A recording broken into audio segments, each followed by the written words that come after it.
A very good morning, student. Welcome to our physics class.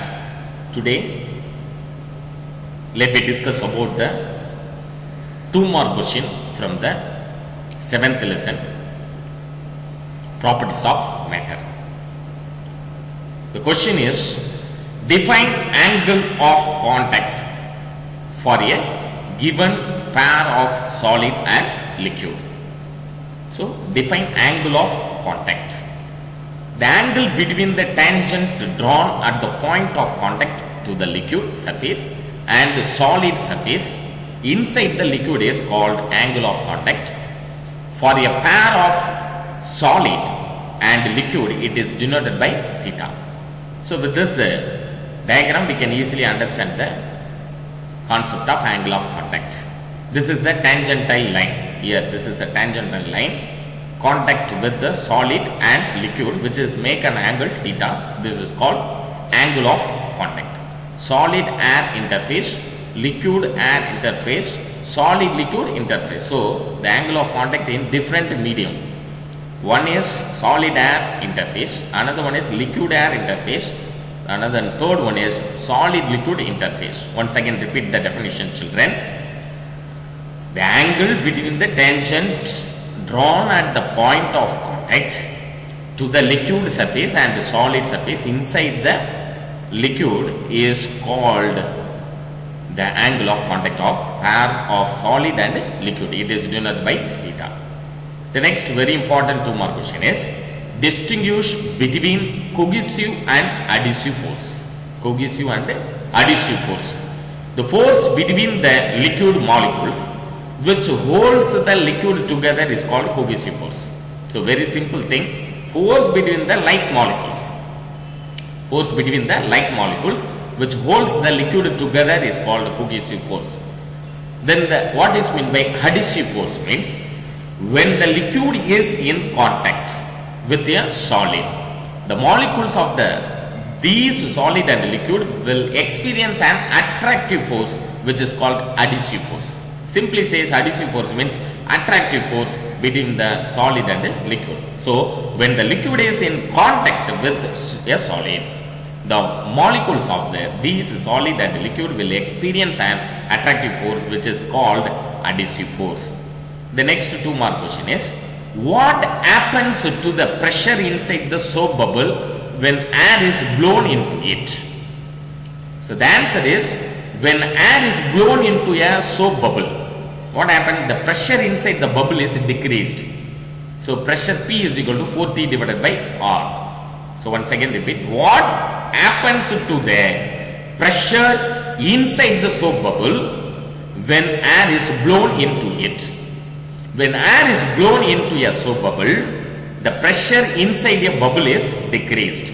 So, P is equal to 4T divided by R. So, this is very, very important formula, children. Please note it down. P is equal to 4T divided by R for the decreases. Pressure inside the bubble is decreased. The next very, very important 2-mark question, children. Please listen carefully. What do you mean by capillarity or capillary action? What is meant by capillarity or capillary action?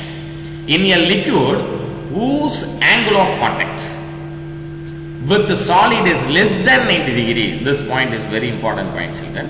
Less than 90 degree. In a liquid whose angle of contact with the solid is less than 90 degree, suffer capillary rise.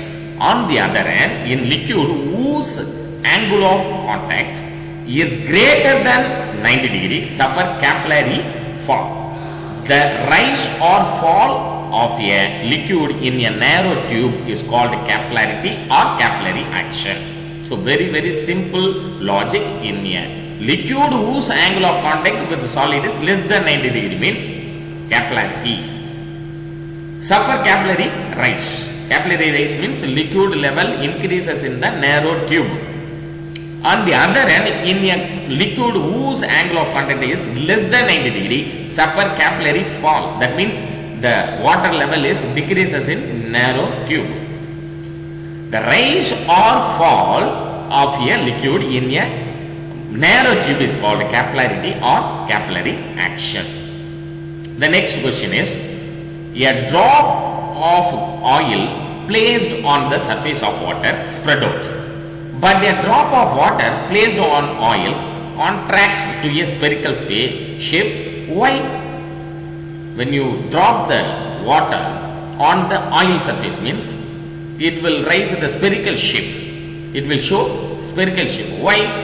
The surface tension, main reason is surface tension. Surface tension of the water is more than that of oil. This point is very important point, children. Please note it down.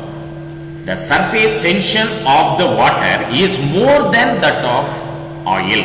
Therefore, when oil is poured over water, the greater value of surface tension of water pulls oil in all directions, and as such it spreads on the water.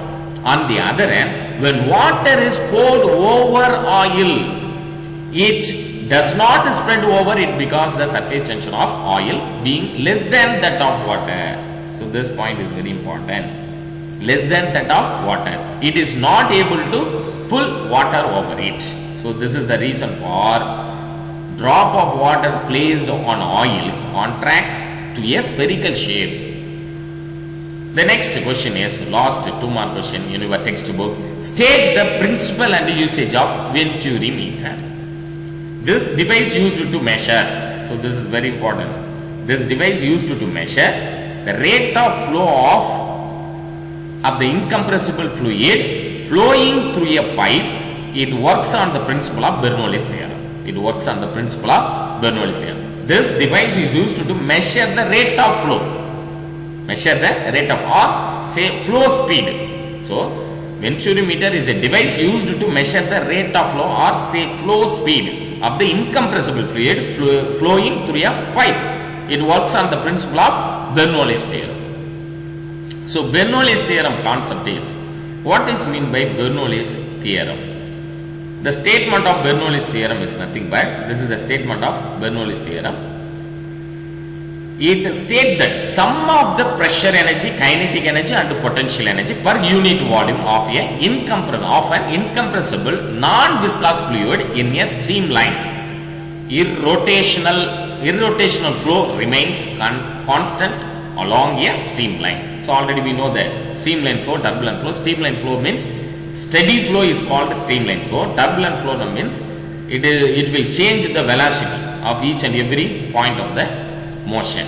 So that is the turbulent flow. Now the formula for the Bernoullis theorem is P by rho plus V square divided by 2 plus GH is equal to constant. Once again repeat, sum of pressure energy, kinetic energy and potential energy per unit volume of an incompressible non-viscous fluid in a streamline. Irrotational flow remains constant along a streamline. This is the statement of Bernoullis theorem. So, these are all the question is very important. 2 more question from your 7th lesson. Thank you very much, children.